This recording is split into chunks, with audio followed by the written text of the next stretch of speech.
Et nous commençons donc comme tous les mercredis avec l'écho des cryptos, le rendez-vous crypto-monnaie ou crypto-actifs de Smart Patrimoine. Et en l'occurrence, on va s'intéresser au dynamisme du marché français des crypto-monnaies, mais aussi au positionnement de l'industrie des cryptos en France par rapport aux autres pays européens, mais aussi dans le monde. Pour en parler, nous avons le plaisir de recevoir sur le plateau de Smart Patrimoine Faustine Fleuret, présidente de l'ADAN, donc de l'Association pour le développement des actifs numériques. Bonjour Faustine Fleuret. Bonjour Nicolas. Bienvenue sur le plateau de Smart Patrimoine. Alors vous êtes ici pour nous parler du rapport qui a été édité par l'ADAN et KPMG, la crypto en France, structuration du secteur et adoption par le grand public. Je le montre ici pour qu'on le voit bien. Donc un rapport fourni et détaillé. On va essayer d'en faire une synthèse ici pour essayer de comprendre un petit peu la place de l'industrie crypto en France. Juste avant de rentrer un peu dans le détail de ce rapport et des propositions que l'ADAN a également pour cette période présidentielle, mais qui sont valables également au-delà.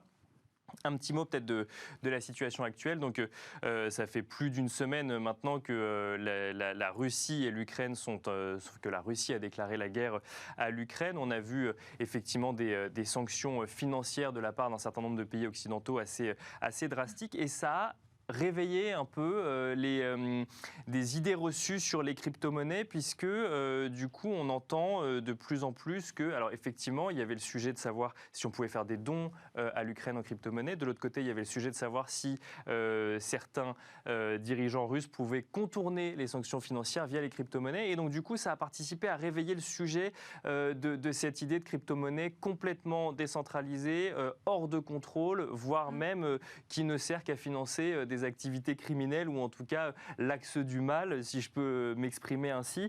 Quand on est professionnel des crypto-monnaies, quand on baigne dans ce milieu-là, quand on milite comme vous à l'ADAN pour une réglementation et un encadrement vertueux de ces crypto-monnaies, et qu'on entend ce genre de réaction de la part de responsables politiques ou dans les médias, est-ce qu'on se dit qu'il y a encore du chemin à faire pour une réglementation vertueuse sur le sol français en matière de crypto-monnaie ?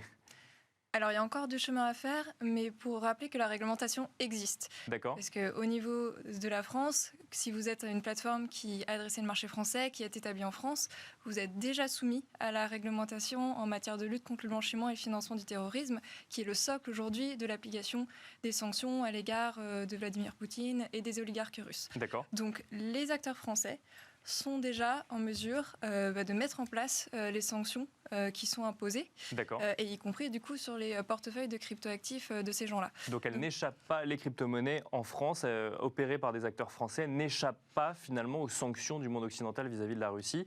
C'est de la finance décentralisée, mais ça rentre dans le même scope des sanctions. Alors, la réglementation existe pour ces plateformes-là.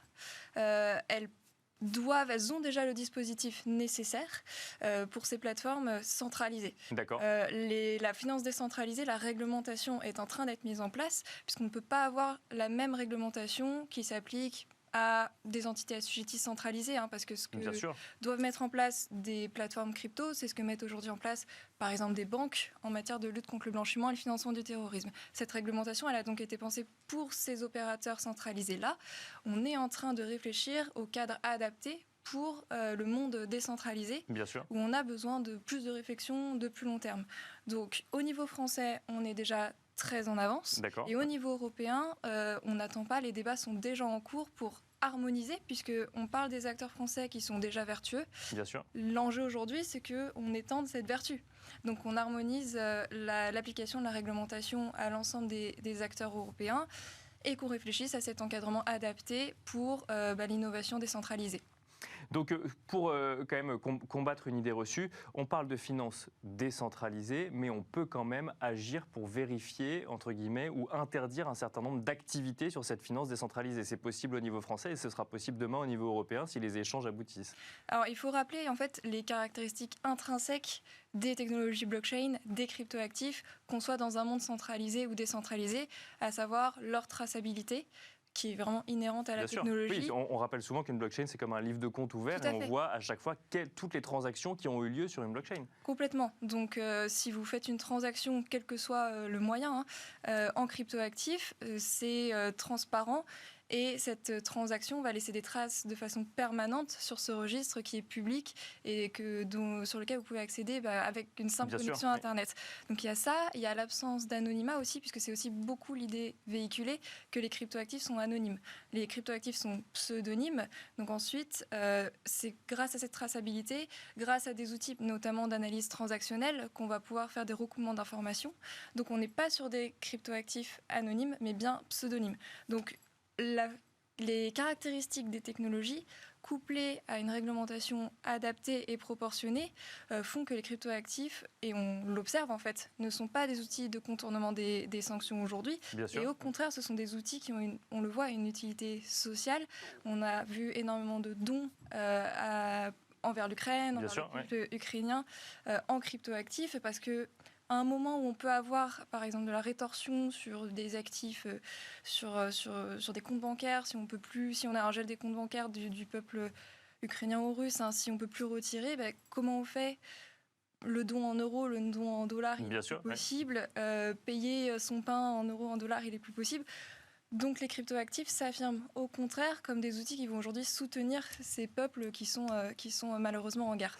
Alors retour en France pour le coup, et on va se focaliser donc sur le rapport donc, qui est édité par l'ADAN mais également par KPMG, la crypto en France, structuration du secteur et adoption par le grand public. Alors qu'est-ce qui nous dit ce rapport sur le secteur ? On voit notamment que 8% des Français ont déjà investi en crypto-actifs. Donc ça, c'est pour le point de vue particulier. Mais il y a aussi tout un volet qui s'intéresse aux entreprises, donc aux entreprises du secteur, donc celles qui créent des emplois, mais qui aussi doivent s'adapter à une certaine réglementation. Qu'est-ce qui nous dit aujourd'hui ce rapport sur l'état des lieux de l'industrie crypto en France ? Alors effectivement, l'objectif du rapport, il était double. L'objectif de cette étude, on a beaucoup parlé de l'état de l'adoption par les Français. C'est effectivement un volet, donc 8% de Français qui détiennent des cryptoactifs aujourd'hui, 30% qui considèrent en détenir. On a même des chiffres sur... donc 30% qui voudraient peut-être en détenir demain. Enfin, qui considèrent d'investir, qui ne l'ont pas encore fait. D'accord. Parmi donc, les Français qui ne sont pas encore dans la crypto. Et on avait même posé des questions sur... comment le sujet, quel est le degré d'importance, notamment dans le cadre de la campagne présidentielle. Bien sûr. Chiffre très étonnant, 18,4% de Français pour qui le sujet crypto aura une influence dans leurs décisions au moment du scrutin d'avril. Donc ça, c'était le premier volet de notre étude, comment les Français se sont déjà saisis de cette innovation. Bien sûr. Le deuxième volet, qui du coup est encore plus proche de la mission de l'ADAN, qui est de représenter les entreprises des cryptoactifs, c'était justement de dimensionner ce marché, parce qu'il y avait assez peu de chiffres sur l'industrie française en particulier. D'accord.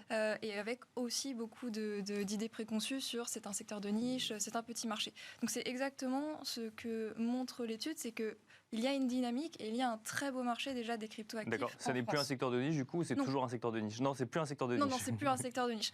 On est sur une dynamique réelle avec en fait des entreprises qui vont être moteurs, des entreprises historiques. C'est assez intéressant de voir qu'on a quand même des entreprises, une grande part qui sont là avant 2015, donc vraiment très précurseurs par rapport à l'innovation et qui tirent en fait tout un échantillon de projets peut-être un peu plus immatures, mais qui sont là et qui sont drainés par cette dynamique. Donc un marché dynamique et pour autant quand même deux grands freins qui ressortent de ce rapport au développement de l'industrie en France. Donc il y a les idées reçues à l'encontre des crypto-monnaies, on en a déjà parlé, et il y a également une certaine frilosité du secteur financier traditionnel vis-à-vis de cette innovation.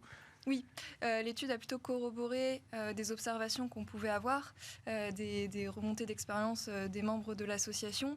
Alors au niveau de l'accès aux comptes bancaires et des services bancaires, de crédit, de paiement, etc. Donc ce qu'on a montré, c'est qu'on a 70% des entreprises qui rencontrent des difficultés pour accéder à ces services. Il n'y a pas que le secteur bancaire qui est assez frileux. Le secteur des assurances également. 55% des entreprises françaises qu'on a interrogées dans le cadre de cette étude qui ont des difficultés à trouver des produits d'assurance permettant de couvrir leurs activités. D'accord. Donc on est encore sur, malgré toute la pédagogie qu'on essaye de faire, beaucoup de réticences dues à une méconnaissance des cryptos, de leurs risques, surtout quand on parle des banques et des assurances, pour pouvoir faire comprendre, et c'est, je pense, ce qui a changé avec l'apparition de cette étude, notamment en montrant qu'il y a énormément de Français qui sont déjà très intéressés, en montrant qu'il faut accompagner le développement de ces entreprises, mais aussi bénéficier de la crypto pour moderniser, apporter de la nouveauté oui, parce dans les services proposés. on voit d'ailleurs dans l'étude qu'il y a une part de plus en plus importante de Français qui seraient prêts même à s'y intéresser si jamais son banquier lui proposait et si ça passait par un canal plus traditionnel. Il nous reste un tout petit peu de temps. Vous avez également des propositions pour la présidentielle. Alors, la présidentielle, c'est maintenant dans quelques semaines, mais ces propositions ont vocation également à vivre au-delà. Qu'est-ce que vous voudriez dire aujourd'hui dans un débat présidentiel où le sujet crypto est assez peu en fait représenté ou même évoqué? Sur quoi il faudrait alerter les candidats à la présidentielle ou le prochain ou la prochaine présidente de la République? Alors par exemple, si on regarde, parce que j'ai parlé de la dynamique, je n'ai pas donné des chiffres, mais si on regarde la croissance de l'emploi dans le secteur crypto, elle est indéniable. On était sur 64% l'année dernière d'emplois créés dans le secteur. On est sur une croissance perçue de 120% cette année. Donc, on a une attractivité de ce côté-là, avec en face en fait une pénurie de talent, puisqu'on manque d'une formation adaptée et qu'en plus, on n'impulse pas forcément les hommes et les femmes à aller sur ces sujets-là. Donc, si on accompagnait le secteur, on pourrait potentiellement créer des emplois. Bon, encore faudrait-il pouvoir trouver les bons profils ou en tout cas les former. Alors, ça, c'est tout un angle de nos propositions. C'est le niveau formation. D'accord. Puisqu'il faut bien sûr accompagner les entreprises françaises, parce que le sujet aussi sur l'emploi, c'est qu'on est dans une concurrence internationale pour attirer ces talents. Bien sûr, oui. On est sur un monde par définition sans frontières, donc les entreprises françaises font face à une concurrence étrangère qui parfois est justement plus attractive. Donc on doit renforcer la compétitivité de nos entreprises pour qu'elles soient elles-mêmes plus attractives, mais surtout aujourd'hui, elles ne trouvent pas, par rapport à ces offres d'emploi, on a presque toutes les entreprises interrogées qui recrutent aujourd'hui. Elles ne trouvent pas des talents formés. Donc il faut aussi en fait, qu'on accélère de ce côté-là. Bien sûr, la formation de promotion qui vont mieux connaître la cryptoactive sous tous ses angles, hein, parce qu'on recherche beaucoup du côté du développement. C'est une grosse manne de talents dont on a besoin, mais aussi sur toutes les autres disciplines que les cryptoactifs intègrent, donc la finance, la conformité, la comptabilité, etc. Donc ça, c'est effectivement tout un pan. Ça, c'est le volet formation. Et peut-être rapidement une autre mesure phare, on n'aura pas le temps de toutes les citer, mais on peut les retrouver sur votre site, ou en tout cas une autre proposition phare pour laquelle vous militez en ce moment. Alors du coup, peut-être la plus transversale finalement de ces mesures, c'est avoir une stratégie nationale d'accélération de l'innovation crypto. Parce qu'on n'a pas encore une impulsion très nette au niveau public qu'il faut encourager l'innovation crypto et les entreprises françaises. Donc il faut que ce soit beaucoup plus clair, et parce que ça va emporter tout le monde derrière. Toutes les réticences dont on parlait au niveau des banques, au niveau des assurances, au niveau des citoyens qui ne se sont pas encore lancés, si on a un discours beaucoup plus clair et beaucoup plus positif, parce qu'on a compris les enjeux en matière de souveraineté et compétitivité, alors on pourra lever beaucoup plus facilement ces barrières. Merci beaucoup Faustine Fleuret d'être venue nous détailler rapidement du coup l'état des lieux des cryptos en France, de l'industrie crypto, et aussi donc les propositions de la DAN qu'on peut retrouver sur le site de la DAN, qui sont nombreuses pour la présidentielle mais également au-delà. Je rappelle donc que vous êtes présidente de la DAN, l'association pour le développement des actifs numériques. Et quant à nous, on se retrouve tout de suite dans Enjeu Patrimoine.